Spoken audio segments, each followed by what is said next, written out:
Hola, hola, ¿qué tal? ¿Cómo les va? Estamos nuevamente en esta cátedra de filosofía del lenguaje para hacer el cierre de lo que fue el periodo antiguo y medieval.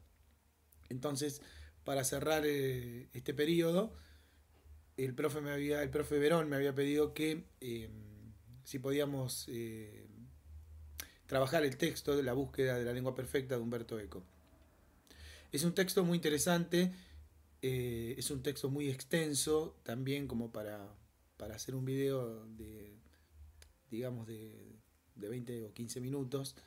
Pero es muy bueno y tiene muchísima información muy importante que aporta mucho a las discusiones que tuvimos anteriormente con los otros videos que prepararon ustedes.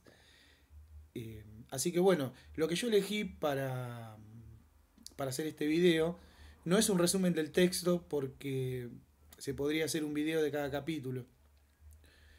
Eh, Así que lo que yo elegí son temas puntuales que se relacionan con las discusiones que nosotros veníamos tratando en los periodos anteriores. Entonces, vamos a ver algunos temas que tienen que ver con algo que nosotros ya vimos y también con temas puntuales que el autor menciona referente a el idioma bíblico, referente al idioma de los griegos, también el latín y la interpretación también de los textos.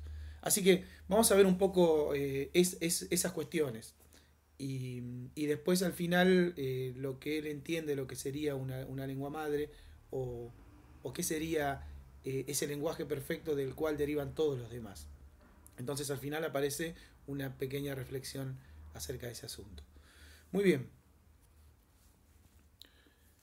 ahí tenemos nuestro texto y en el capítulo uno él va a tomar desde el comienzo, va a partir del texto bíblico, del Génesis, porque en el Génesis se relata la creación del mundo y la creación del hombre, ¿no? La creación de todo lo existente.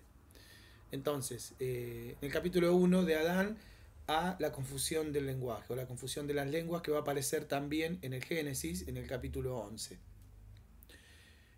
Entonces, ¿cómo comienza el abordaje sobre el lenguaje? Eco comienza desde el lenguaje de Dios en la creación. Eh, es decir, esto es muy importante porque el lenguaje, entendido como un lenguaje creador, si nosotros leemos el texto bíblico vamos a ver que Dios crea con la palabra, es decir, Dios dice y se crea.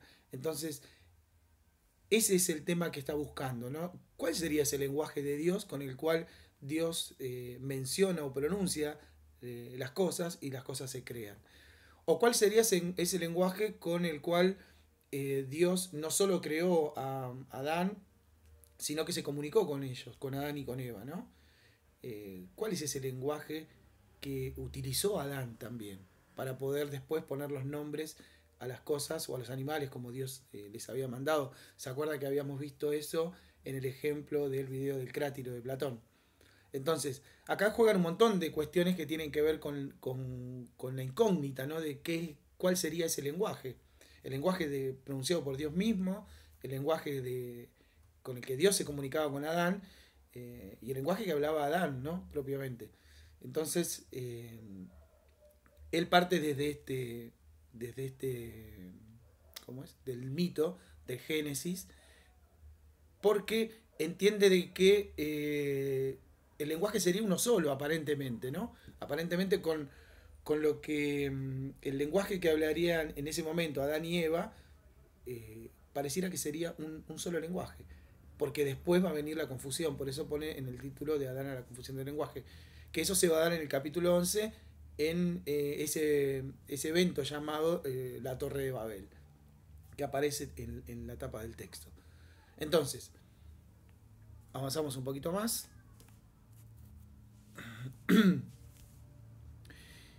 Entonces él va a contrastar esta cuestión de plantearse cuál sería el lenguaje y por lo tanto sería un lenguaje, el lenguaje con el que hablaba Dan y Eva, que se comunicaban. Pero ¿qué ocurre después? Porque si después hay una confusión del lenguaje, quiere decir que antes el lenguaje había una lengua única. Pero, ¿qué ocurre en la Torre de Babel para poder entender esto que estamos diciendo? Entonces, esto lo encontramos en el Génesis, en el capítulo 11, en el versículo del 1 al 7. Los tres primeros versículos de ese capítulo dice: tenía entonces toda la tierra una sola lengua y unas mismas palabras. Ahí vemos cómo en el primer versículo de ese capítulo claramente se menciona que en toda la tierra había una sola lengua y unas mismas palabras. Versículo 2: y aconteció que cuando salieron de oriente hallaron una llanura en la tierra de Sinar y se establecieron allí. Y se dijeron unos a otros: hagamos ladrillos y cosámoslo con fuego. Y les sirvió el ladrillo en lugar de piedra y el asfalto en lugar de mezcla. ¿Cómo sigue esto?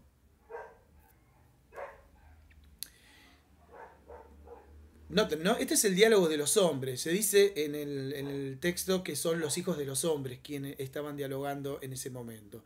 Entonces, y dijeron: vamos, edifiquemos una ciudad y una torre cuya cúspide llegue al cielo. Y hagámonos un nombre por si fuésemos esparcidos sobre toda la faz de la tierra. Noten acá, a partir del versículo 5, cómo interviene Dios, ¿no? Y descendió Jehová para ver la ciudad y la torre que edificaban los hijos de los hombres. Y dijo Jehová: he aquí, el pueblo es uno, y todos estos tienen un solo lenguaje. Noten cómo otra vez aparece esta noción de que antes del evento de la Torre de Babel, pareciera que había un solo lenguaje. Un solo lenguaje. Y han comenzado la obra y nada les hará desistir ahora de lo que han pensado hacer. Y ahora viene esa confusión de la que mencionaba Eco al principio. Ahora pues descendamos y confundamos allí su lengua para que ninguno entienda el de su compañero. Entonces, a partir de este hecho aparece la multiplicidad de lenguajes, ¿no? Pero ¿qué pasa? Si antes que de esto hubo una lengua única, esa tiene que ser la lengua madre o la lengua perfecta de la cual derivan todos estos lenguajes que aparecen después. Entonces, ese es un punto importante. Sin embargo, esto dijimos que está en el capítulo 11 de Génesis. Eco va a hacer una crítica a esto porque anterior a esto, en el capítulo 10 del Génesis, acá tengo la Biblia, Eco menciona que dice lo siguiente: las generaciones, hablando de las generaciones de los hijos de Noé. Entonces, en un momento dice: de estos se poblaron las costas, cada cual según su lengua, conforme a sus familias en sus naciones. Este es el versículo 10, el capítulo 10, es un capítulo anterior, antes de, digamos, de lo que pasa en la Torre de Babel, y acá parece sugerir que, digamos, se fueron poblando las costas a partir de la descendencia de los hijos de Noé, y cada cual según su lengua.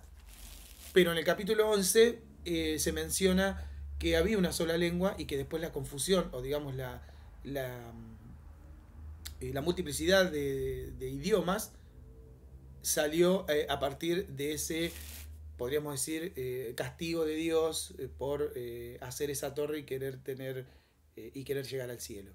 Entonces, ahí, bueno, Eco trabaja un poco eso, esa confusión, y la va trabajando con diferentes autores en diferentes periodos de la filosofía.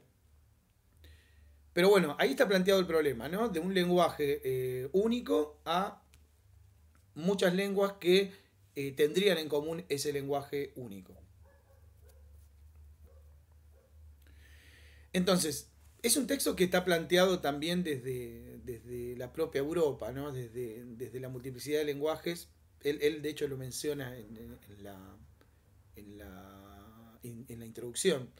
Entonces, él va a recorrer esos intentos por hacer una búsqueda sobre el lenguaje perfecto desde Europa mismo, ¿no? Entendiendo que los textos bíblicos pertenecen a una cultura diferente. Pero sin embargo, el estudio por la búsqueda de ese lenguaje se hace desde Occidente. Muy bien, antes y después de Europa. Los griegos de la época clásica conocían pueblos que hablaban lenguas distintas, ¿no? Y los denominaban los bárbaros. Nosotros ya sabemos, hemos estudiado en filosofía antigua, cómo los bárbaros no se les decía a aquellos que no hablaban el idioma, sino que parecía que no hablaban el idioma griego, sino que parecían que balbuceaban, ¿no? Y de un modo incomprensible. Entonces se les denominaba así bárbaros. Después dice que los filósofos griegos identificaban la lengua griega con la lengua de la razón. Aristóteles elabora la relación de sus categorías tomando como base las categorías gramaticales del griego. Es decir, noten cómo el idioma griego acá también aparece como una lengua que pareciera la única eh, y que se diferencia de las demás, en el sentido de que la única lengua que, digamos, que se identifica con la razón es la lengua griega. Entonces ahí aparece también una noción de un lenguaje, digamos, podemos decir no un lenguaje perfecto, pero sí un lenguaje que está, digamos, que tiene como un estatus más importante sobre otros lenguajes que podrían estar en ese momento. Muy bien, avanzamos un poquito más. Y ya ahora nos metemos en lo que es el cristianismo. Por eso decía, son como tópicos, no son temas que vamos tratando de lo que vamos encontrando en el texto. En principio, ese lenguaje adánico que después muchos autores intentaron, digamos, creían que esa lengua era el hebreo, esa lengua original con la que hablaba Abraham, perdón, con la que hablaba Adán. Entonces, ahí también hay como una vuelta, ahora vamos a ver a esa búsqueda del lenguaje, entendiendo lo que era la misma lengua hebrea.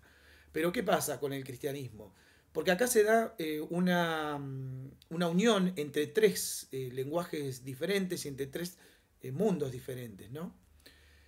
Porque el Antiguo Testamento se escribe en hebreo, eh, pero después hay una traducción al griego, que es la traducción de los 70, y con todo lo que esto implica, ¿no? Un mundo totalmente diferente, pero sin embargo se hace esa traducción, la traducción de los 70, que es el texto griego. Y después de también Jerónimo, a finales del siglo IV, traduce el texto bíblico del hebreo y del griego al latín. Y ahí surge la versión que se conoce como la Vulgata Latina. Entonces aquí el latín también toma el idioma latín, ¿no? La lengua latina, toma una importancia notable, porque se convierte en el lenguaje, digamos, el lenguaje religioso, el lenguaje en el que se puede hablar realmente de Dios. Entonces, el pensamiento cristiano se basa en un Antiguo Testamento escrito en hebreo y un Nuevo Testamento escrito en la mayor parte en griego.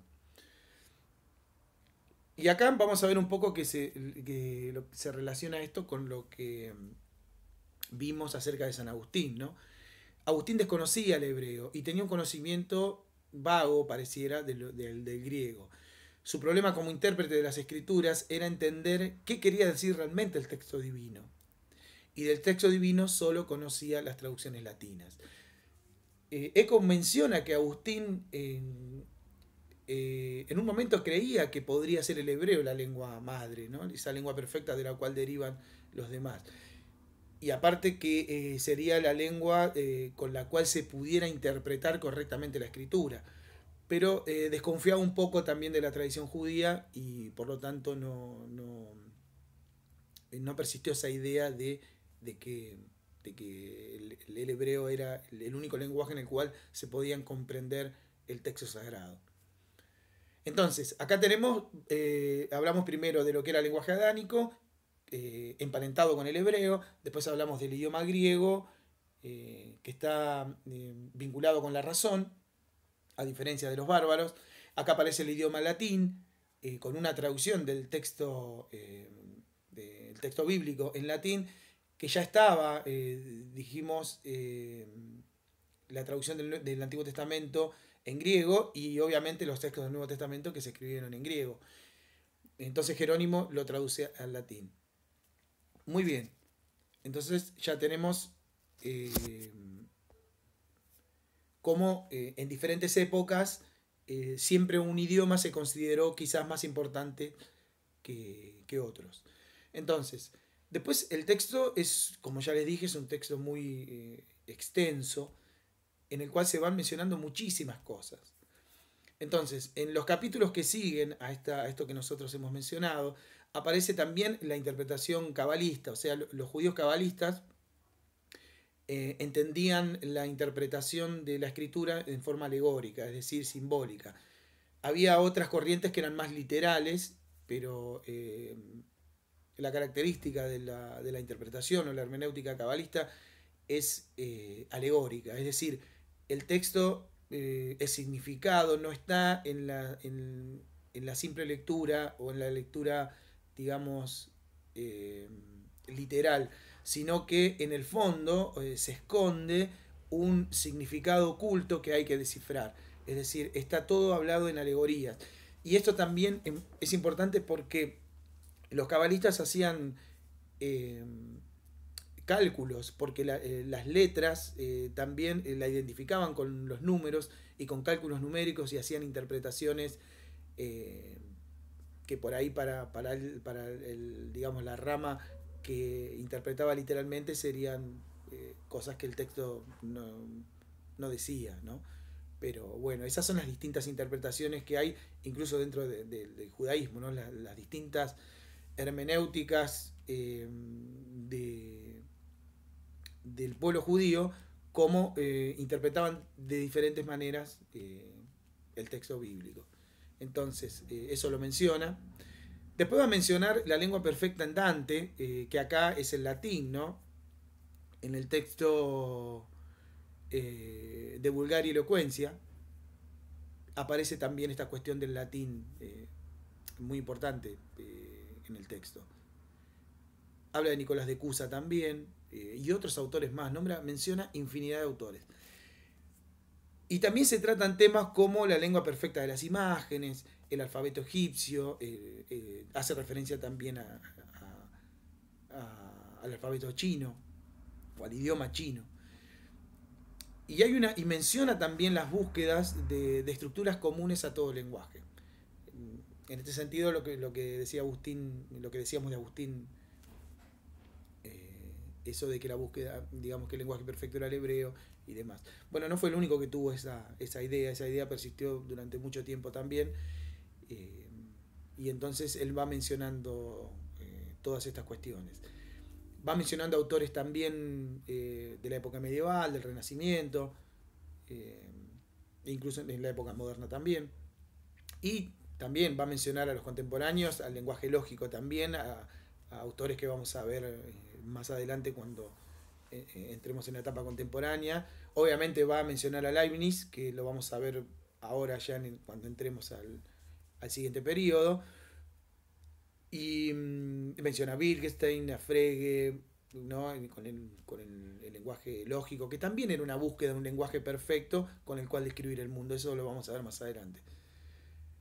Entonces, eso era lo que nosotros queríamos plantear, ¿no? Esos tres importantes, digamos, periodos donde hay tres idiomas importantes que están ahí dando vueltas, ¿no? La lengua original emparentada con el hebreo, el lenguaje griego emparentado con la razón, el latín emparentado como un lenguaje perfecto para poder hablar de Dios y de las cosas divinas, ¿no?